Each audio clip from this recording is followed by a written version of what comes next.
You can transfer a call in Microsoft Teams with just a few clicks. For the purpose of this video, I am on a call with myself.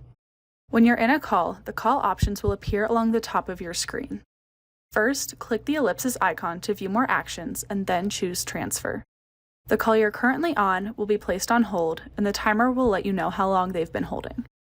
You can transfer the call to someone in your organization by typing their name in this box, or you can type the phone number of the person you'd like to transfer the call to. I'm going to choose Stephanie by typing her name. You can transfer the call by clicking Transfer, or you can click the drop-down arrow next to the Transfer button to transfer the call to your colleague's voicemail. You can see the present status of your contact so you know if they're able to receive the call.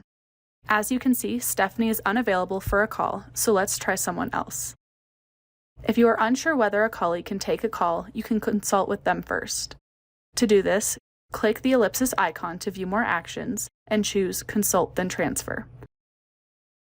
Once you select the colleague you want to check in with, you can click the drop-down arrow next to Chat to start a Teams audio call, or just click Chat. If your colleague is unavailable, you can simply end the call and resume your first call, and then transfer the call to your colleague's voicemail. If they are free, you can resume and then transfer the call.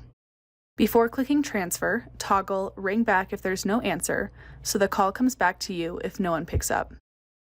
When the call goes through, you'll be taken out of the call. That's how you transfer a call in Microsoft Teams.